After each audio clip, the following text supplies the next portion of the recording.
Ao longo de 3 décadas de consultório, eu observei algo que se tornou quase uma epidemia silenciosa. Não é uma doença física, mas afeta profundamente a saúde mental e a qualidade de vida de muitos. Eu vejo pessoas que chegam buscando procedimentos estéticos, mas o que realmente as consome é uma ansiedade constante, uma incapacidade de se concentrar, uma sensação de que o tempo escorrega entre os dedos. Elas e eles relatam que mesmo em momentos de descanso, a consciência está acelerada, puxando de uma tela para outra, buscando algo que nunca parece suficiente. Essa fragmentação desse foco, essa busca incessante por recompensas digitais, não é um sinal de fraqueza pessoal, é o resultado, sim, de um ambiente cuidadosamente projetado para nos manter conectados e muitas vezes presos nessa rede. Hoje eu quero desvendar esse fenômeno e mostrar como podemos retornar o controle da nossa mente e do nosso tempo.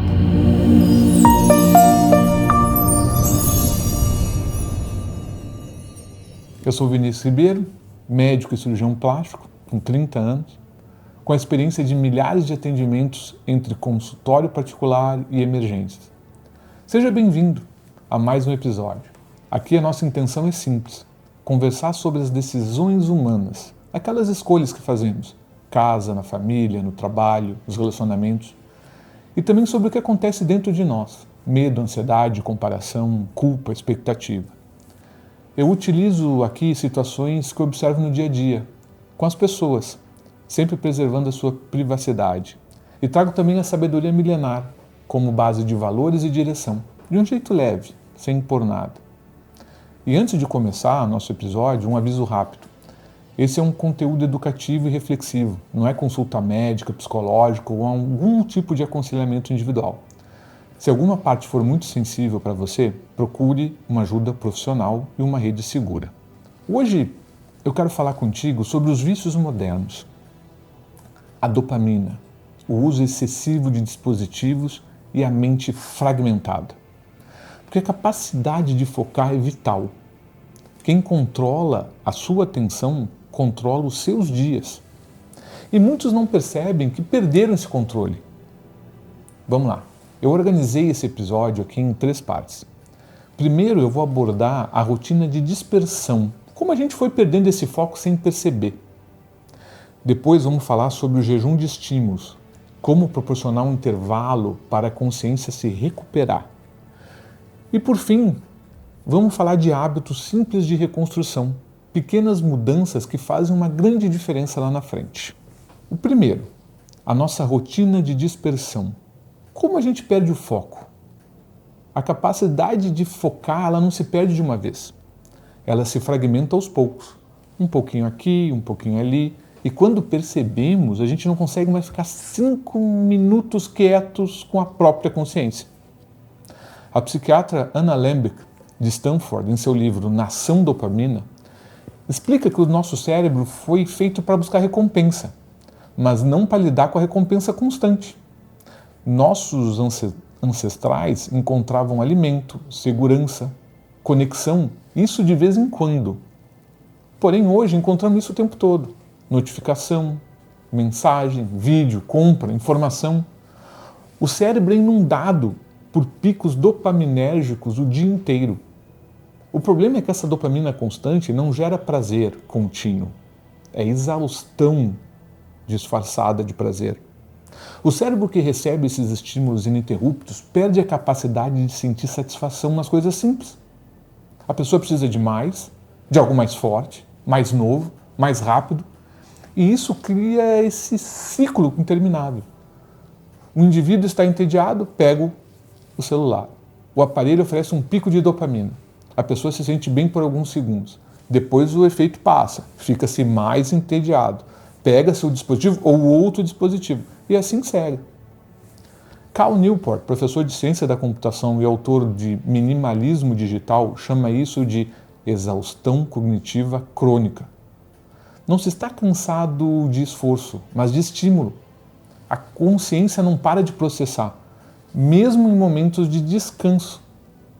O resultado é uma dificuldade crescente em ler um livro inteiro, em conversar sem olhar o seu celular, em ficar a sós sem fazer nada, em concluir uma tarefa sem se distrair, em dormir sem rolar o feed antes.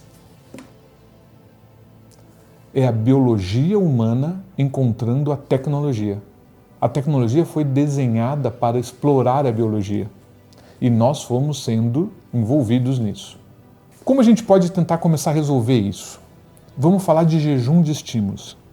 Simplesmente é dar uma pausa para a mente se recuperar. Ana Lambka, a psiquiatra que mencionei antes, sugere algo que parece radical, mas funciona. Se chama jejum de dopamina. A ideia não é nunca mais usar a tecnologia, né? Mas sim proporcionar um período de intervalo para o cérebro se reequilibrar. Ela relata que ao cessar esse estímulo constante, sente-se abstinência, irritação, inquietação, tédio. Isso é normal. É o cérebro pedindo a dose a que ele se acostumou. Como funciona com o alcoólatra, com a pessoa que usa droga? Mas se a interrupção é mantida após alguns dias, a sensibilidade retorna. Coisas simples voltam a ter sabor.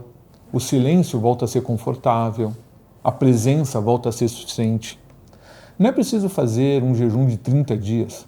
Pode ser começar com algo menor. Algumas ideias. Um dia de semana sem rede social. Algumas horas do dia sem o celular por perto. Uma refeição sem olhar nada. Uma caminhada sem fone de ouvido. Uma noite sem telas antes de dormir por 1 hora, 2 horas antes. O objetivo não é sofrer, é redescobrir que se consegue viver sem esse recurso. Que não se é refém, que a consciência funciona sem esse estímulo constante. E aqui tem algo importante, o tédio não é ruim, ele é o estado natural da mente quando não está sendo alimentada por estímulos. E por mais louco que parece, é no tédio que a criatividade e a reflexão surgem. É no tédio que a pessoa se encontra. Muitos temem o tédio porque não aprenderam a ficar em silêncio.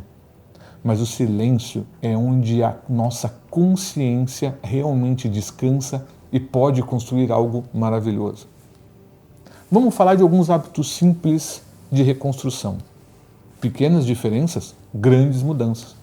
Vou apresentar aqui 4 exercícios, 4 práticas que auxiliam na recuperação do foco. A primeira, crie uma zona livre de dispositivo. Quarto de dormir não precisa de aparelho.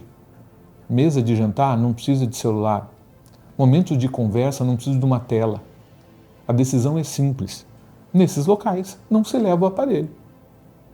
Segundo, desative as notificações não essenciais. A maioria das notificações não é crucial. Rede social, jogo, aplicativo de compra, notícia. Não é necessário ser interrompido o tempo todo. Pode-se decidir quando verificar, em vez de ser constantemente chamado. Terceira prática. Tenha um momento de silêncio diário por dia. Pode ser por 5, 10 minutos. Um momento em que não se faz nada. Não se lê, não se ouve, não se olha. Apenas se permanece. Pode ser rezando, pode ser respirando, pode ser observando pela janela. O importante é treinar a consciência a ficar sem estímulos. Uma quarta. Substitua, não apenas elimine. Se o dispositivo é removido, algo precisa ocupar o seu lugar. Pode ser um livro, uma conversa, uma caminhada, um hobby. A consciência entediada busca estímulo. A consciência ocupada com algo que agrada não sente falta. E vamos trazer aqui a fé. A Bíblia, principalmente, fala muito sobre vigilância. Jesus disse, vigiai e orai para que não entreis em tentação.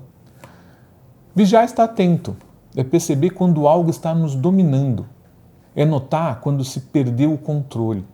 E o apóstolo Paulo, em 1 Tessalonicenses, no capítulo 5, versículo 6, diz, não durmamos, pois, como os demais, mas vigiemos e sejamos sóbrios.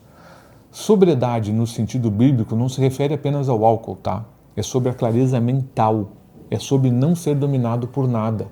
nem por substâncias, nem por estímulos, nem por hábitos. O cristianismo chama isso de domínio próprio. É um fruto do espírito.